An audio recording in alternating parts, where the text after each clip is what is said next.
Hello everyone, welcome back to another video, and today we'll be going over the rogue class from early game to end game. One disclaimer before I start this video: after a lot of testing, I've gotten worse damage numbers from testing the DPS and doing damage to bosses and stuff. The mage and ranger class is definitely way better. After doing a lot of builds from a lot of guides and searching the wiki, I've come up with the best that I can, but it's not as good as the mage and ranger or warrior in that case. But I know this is one of the most popular classes and a lot of you guys have been requesting this, so I'm gonna pull out this video anyway. So let's get started. I have a chest here full of the items that you will need. So early game, you'll go for the rogue gear. You can craft these with wool and red dye, and it's pretty easy to craft. If you can, also get the rogue handbook, which you can craft in the spellbinding table, and the rogue book is pretty easy to craft. You just put a book in the spellbinding table and the rogue handbook will come up here,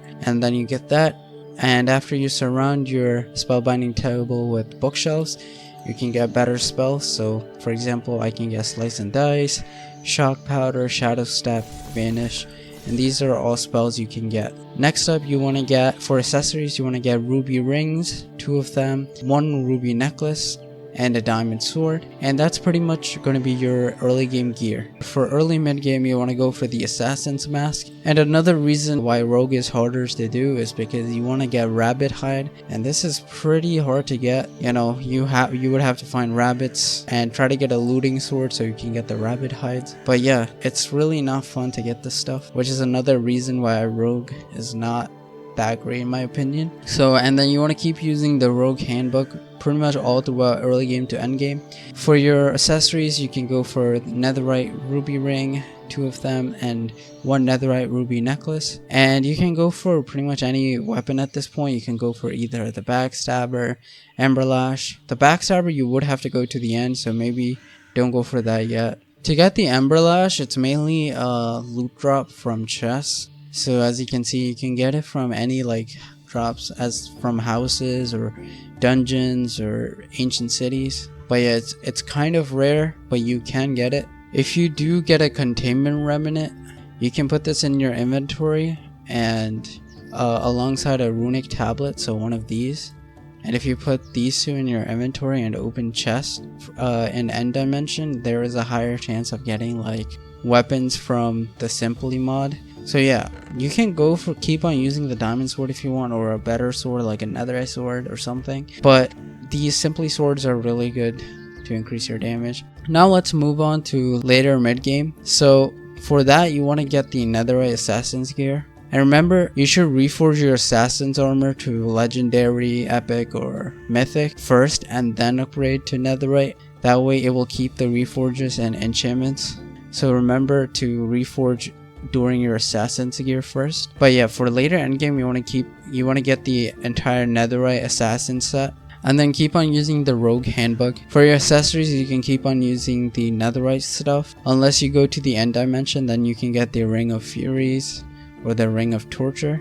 For your weapon, by this point you want to get the Emberlash or anything better than pretty much a diamond sword or netherite sword. This has a special ability which will make you cause wounds on your enemies, and it will heal 15% of your max HP. Also, this is a one-handed weapon, so on your offhand you can use another weapon with this, maybe a backstabber or a diamond sword, but anything with the Emberlash, and then pretty much like this, and then you can use both of these at the same time. Now you also want to get Charm of Strength 2 or Charm of Regeneration 2. Put a hardening catalyst on it so it never breaks. So with this, you can get infinite regeneration 2, or if you get the strength one, which will increase your damage, you can get infinite strength 2. This is not necessary, but you can go for the drinking hat, which will let you drink potions faster. And if you want to get some buffs and stuff with potions, you know, mid fight, this will be helpful because it's pretty much instant to drink potions. A monocle to get infinite night vision. You can get any type of wings. I just have the black feather wings as cosmetic. Any type of elytra pretty much. Get the undying soul so you regen faster while attacking mobs. You can go for the turtle racer, which you will receive less damage. You can also get the vampiric glove, which will let you recover health health when you damage enemies. So it's basically like stealing health from mobs. You can also go for Crystal Heart, which will let you get even more health. The Thigh Highs, which will let you take less fall damage. And then Running Shoes, which will make you run fast. Alright, so we're done with that. Now for endgame, we can go for the Souldancer hood, Souldancer robe, Souldancer leggings, and Souldancer belt. The entire Souldancer set. The main enchantments you want to get are Protection 5 and Magic Protection 5. And you can get the other enchantments as extras. Cowardice doesn't stack. I have these on multiple times, but it doesn't stack, so you don't need to get it on multiple times on all these sets.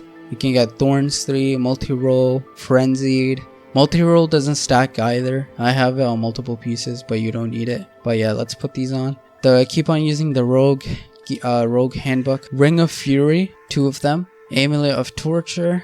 So for your main weapon, you want to get the Ghaj, the Living Blade, as your main weapon. And you can get Sharpness 6, Might 6, Weakening 5, Looting 4, Ambush 1. Those are your main enchantments. The other stuff you can get as extras, which will put other debuffs on your enemies. You can also put the Emberlash on your offhand, so like this. And you can hold both of these and then this will do a bit more damage. You can also get the Enigma, which if you do the right click on this, it will give you haste 6 and it will make you attack much faster. You want to definitely get this to increase your attack speed. On your armor, you want to also put diamond trims and put Zal necklaces on your chestplate, leggings, and boots, and put Etyr ingot on. This will give you corruption resistance, and put corruption on your other pieces. Etyr is this. You want to put a smithing template, Etyr infusion smithing template. You can get these in end chests, and put Etyr ingot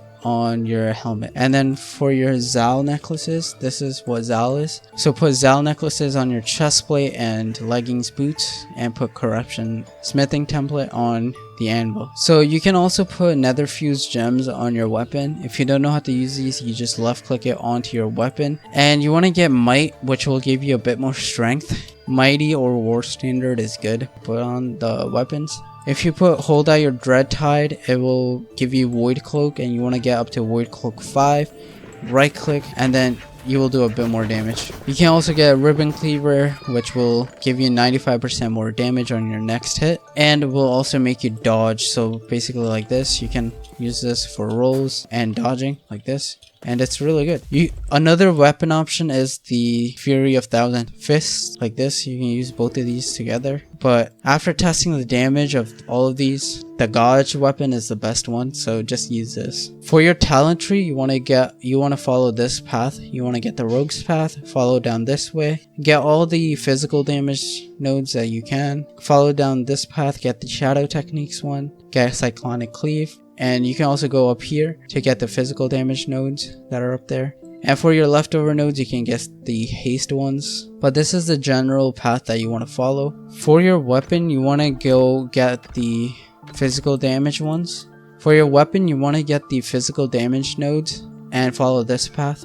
And then this will give you a lot of corruption, which will increase a bit of your damage. Alright, now that you have Emberlash, all your Souldancer set, all your weapons, of course you won't need all these weapons, but you know, once you have the main weapons as the Emberlash, the Ghaj blade, and the Enigma, let's now test our damage. So like I said in the beginning, you will do a bit less damage with this stuff. With this gear and weapons, you should do about 150 to 200 damage. So first, what you want to do is right click your Enigma. You can even build up your Void Cloak to 5, Void Cloak 5, to do a bit more damage, but it's not necessary. So once you built up your Void Cloak to 5, right click your Enigma, which will give you fast speed, and then go behind your enemies to do more backstab damage. So like backstab. You can even shift to do a bit more damage. Shifting will give you ambush 1, which will let you do a bit more damage. And as you can see, this does a lot of damage, about 170, anywhere from 150, and it can build up to 200 damage. Now let's test this on a boss to see how much you'll do. I'm gonna spawn in a gauntlet to test our damage. So what you want to do when you approach a fight is build up your Void Cloak to 5. I'm not really gonna do it because it only gives you a bit more damage.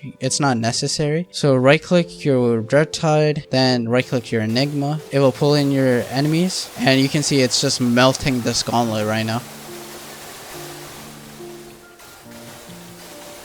use your ability and it just melts it. Assassin is also a bit of a glass cannon. Like, it takes a lot of damage, so you want to use your rolls a lot. Use your Ribboncleaver for more damage and rolling or evading your enemy attacks. But you can see, like, you can just roll, keep on rolling with your enchantments, multi-roll, and then Ribboncleave. As you can see, it just melts all your enemies or bosses in general.